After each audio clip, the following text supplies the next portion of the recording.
আসসালামু আলাইকুম, welcome back to my channel Rumi's fashionable house.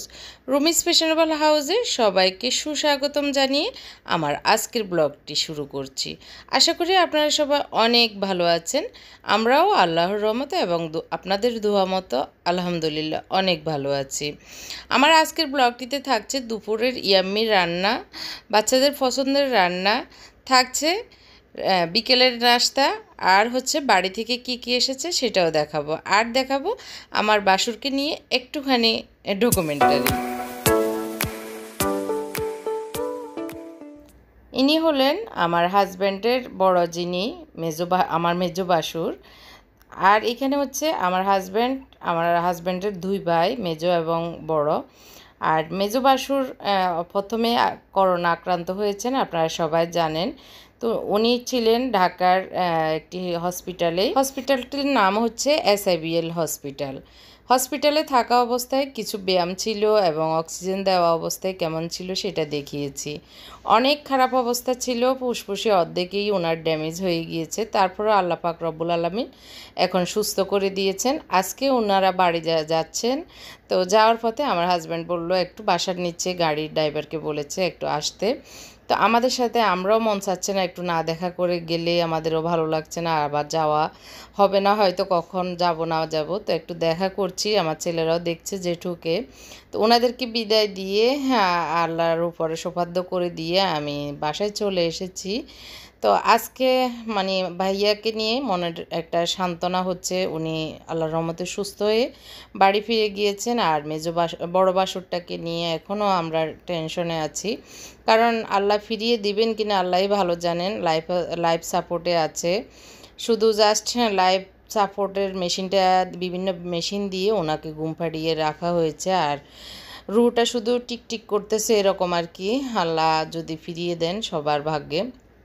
যাই হোক, আলহামদুলিল্লাহ, আল্লাহ যখন যে অবস্থায় রাখেন আল্লাহ শুকরিয়া আদায় করতে হবে। তো আমরা আল্লাহর রহমতে ভালো আছি। তো এখন হচ্ছে বাসায় আমি যেটা দেখাচ্ছি, এটা হলো আমার শোকেসটা। তো শোকেসের সব কিছু একটু বের করে ধোয়া দেয়, মোছামাছি করব, সেই কারণে শোকেসটা ছিল বাম দিকে, সেটাকে এই পাশে এনেছি। আনার পরে আর কি একটু সব কিছু নামিয়ে আমি একটা বলে সাদা পরিষ্কার পানি রেখেছি, আরেকটা বলে সাবান পানি দিয়ে ধুয়ে সেগুলোকে চুবিয়ে আবার একটা পরিষ্কার পানিতে চুবিয়ে তারপরে একটা যে দেখতে পাচ্ছেন আমি ম্যাট বিছিয়ে রেখেছি সেটার উপরে দিয়ে দিব। তো আমি মানে এক সাইড করে ধুয়ে এভাবে রেখেছি। তো এখন এই পর্যায়ে পর্যন্ত এসেছি, তারপরে আবার বাকিগুলো ধরবো। এখন আর করব না, কিছু অংশ করে এখন আমি উঠে যাচ্ছি, কারণ দুপুরের রান্না করতে হবে। দুপুরের রান্না করিনি। আর এই কাজটা করতে সত্যি কথা বলতে যেটা আমি একদিনে করিনি, 2 দিন লেগেছে আমার, 2-2.5 দিনের মতোই। কারণ একটু একটু করে আমি শেষ করেছি, কারণ এতগুলো জিনিস একসাথে ধোয়া দায় করা পসিবল ছিল না। তো এগুলো শেষ করে এখন আমি রান্নাঘরে চলে যাব। এই যে প্লেট বাটি সহ যে জিনিসগুলো আজকে ধুতে পেরেছি সেগুলো ধুয়ে নিয়েছি। আরও বাম দিকের পুরো তাকগুলো এখনও বাকি আছে, সেইগুলো কালকে ধুবো। আজকে আর এই পর্যন্তই। অনেক জিনিস ধোয়া দেয় আসলে, মাঝে মধ্যে একটু 2-3 মাস পর পর এগুলো সবারই করা উচিত, তাহলে জিনিসগুলো সুন্দর থাকে, ক্লিন থাকে। তো এই যে আমি এই তাকগুলো করে নিয়েছি, বাকিগুলো কালকে করব। এখন রান্নাঘরে চলে এসেছি, কিছু মুরগির বুকের মাংস কুটে এভাবে আমি একটু পরিমাণ মতো লবণ, গুঁড়ামরিচ আর আদা রসুন মেখে একটুখানি আমি সয়া সসও দিয়েছি, দিয়ে মেখে রেখে দিয়েছি। আর কিছু কয়েক পিস চিকেন ফ্রাইয়ের জন্য ওদের জন্য সেম প্রসেসে আমি মেখে রেখে দিয়েছি, এগুলোকে ফ্রিজে রেখে দিব। আর আমি মানে বুকের মাংস কিছু দিয়ে এখন রাইস রান্না করব, ফ্রাইড রাইস। সেজন্য আমি দিয়ে দিচ্ছি তেলে একটুখানি কুচানো রসুনটা একটুখানি ভাজা হলেই আমি দিয়ে দিব ম্যারিনেট করে রাখা মুরগির বুকের মাংস। আজকে জাস্ট বুকের মাংস দিয়েই করব, কোনো ডিম টিম দিব না।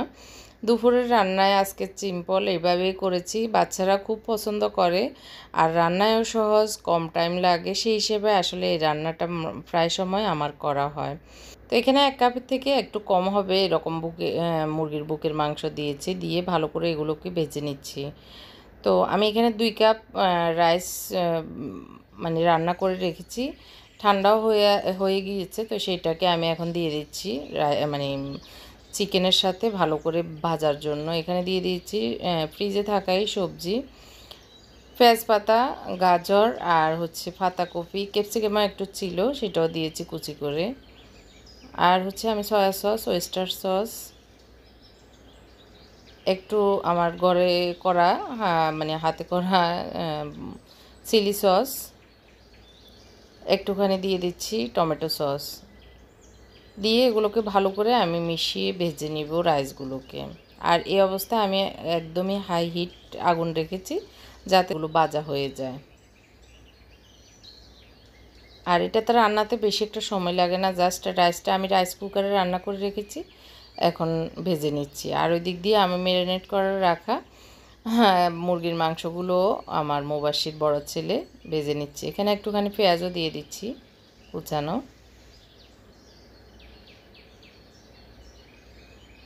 তো গরম গরম খাবে সেই হিসেবে খাওয়ার আগ দিয়েই করে নিচ্ছি এগুলো, কারণ রাইসটাও আমি আগে করে রেখেছি আর এগুলো ম্যারিনেট করে সকালেই মানে 10টা-11টার দিকেই করে রেখেছি, এখন জাস্ট খাওয়ার টাইমে ভেজে নিচ্ছি।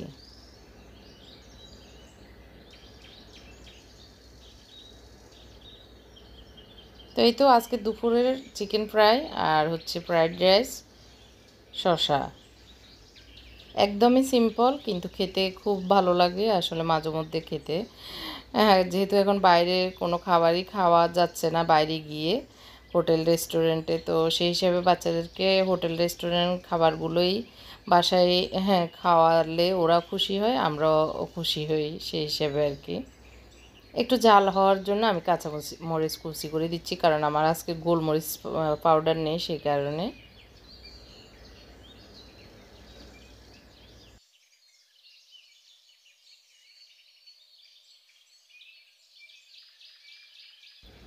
তো এই তো জটপট হয়ে গিয়েছে, এখন আমি প্লেটে বেড়ে নিচ্ছি সবগুলো সবার জন্য। এখান থেকে বেড়ে নিচ্ছি, আর বেশি খাবে না, যতটুকু দিব ততটুকুই ওরা খাবে, আর দরকার হলে একটু নিবে এসে আর কি রান্নাঘর থেকে।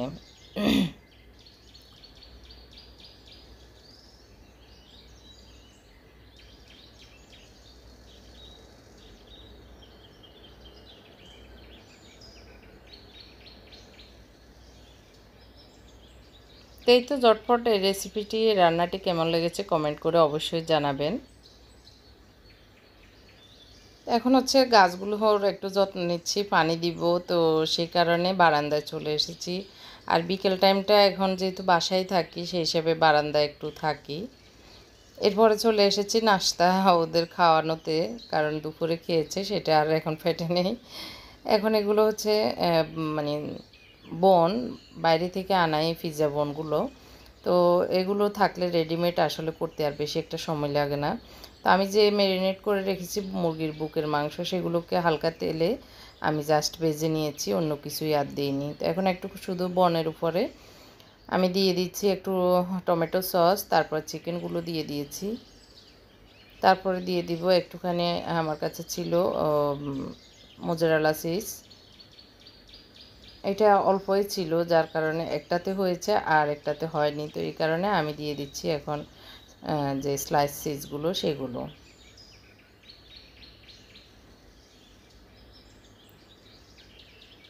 তো ঝটপট নাস্তা আসলে বেশি একটা কষ্টের না, এটা হলো ফাঁকিবাজি নাস্তা।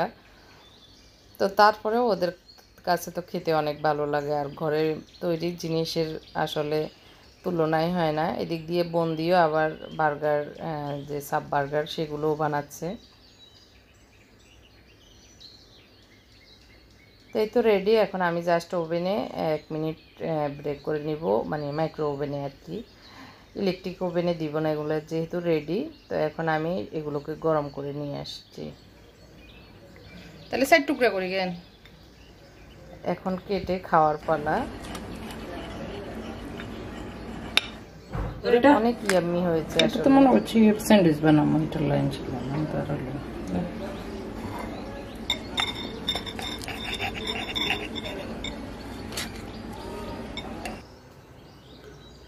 এই যে আমার এই কাজটা করছি আজকে 2 দিন পর্যন্ত,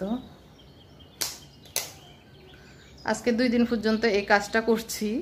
তো সেটা হচ্ছে এই যে শোকেসটা খালি করতে হয়েছে, খালি করে একটু ফোকাস করে নিই।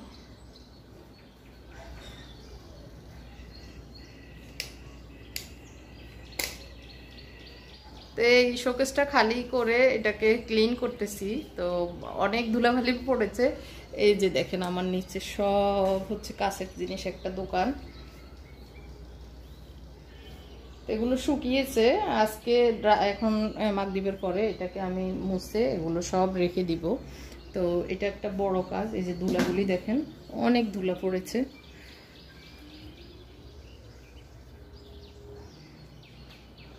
তো এই কাজটা করব, অনেক বড় কাজ করতেছি, যার কারণে আসলে কমেন্ট সহ অন্যান্য উত্তরগুলো দেওয়া হচ্ছে না। সবাই মিলে জামাতে নামাজ পড়ে নিব, এখন নামাজ পড়ার টাইম।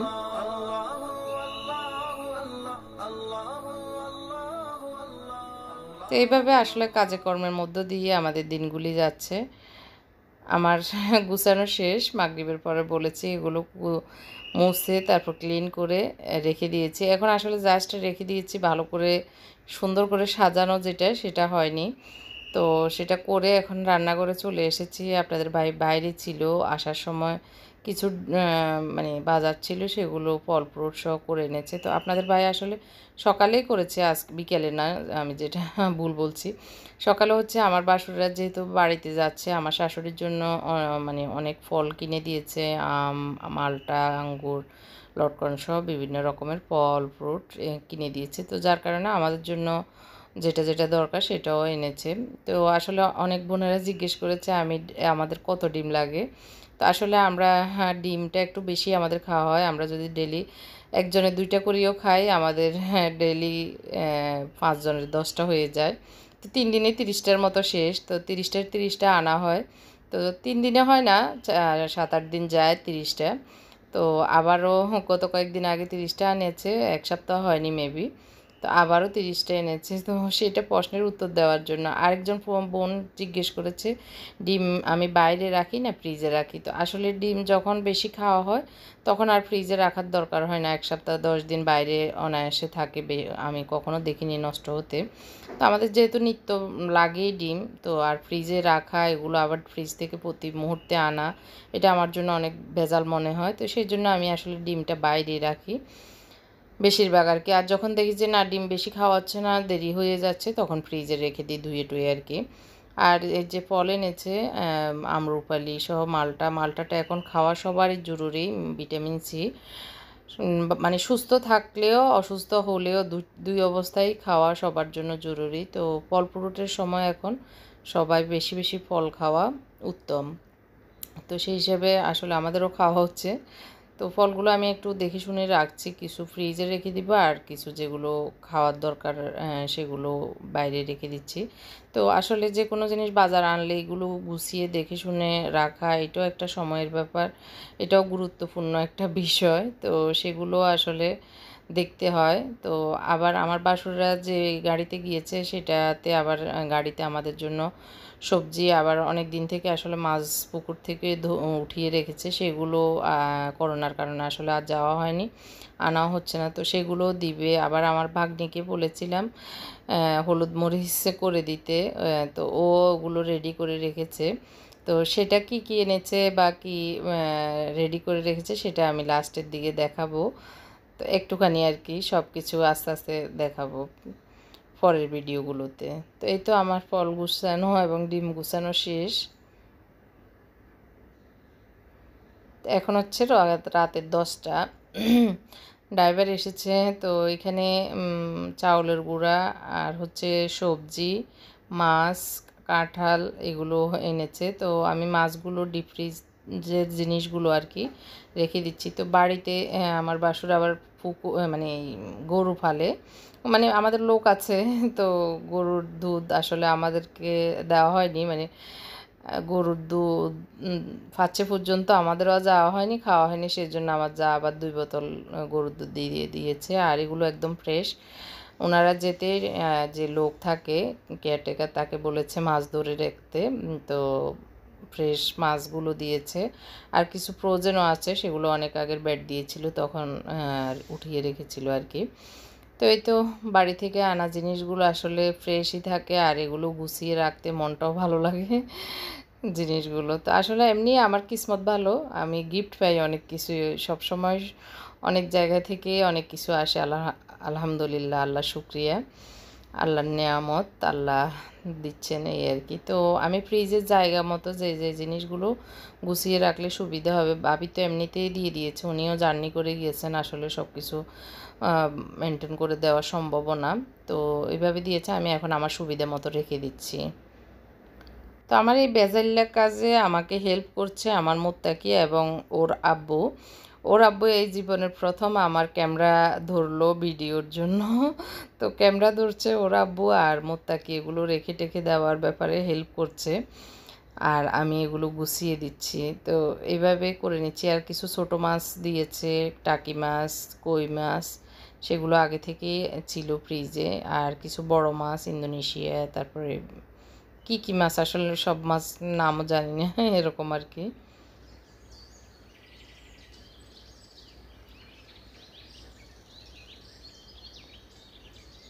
তো আরও সবজি দিয়েছে, সবজিগুলো একটু পরে আমি খুলবো, কারণ না হয় নষ্ট হয়ে যাবে বস্তা থেকে না খুললে।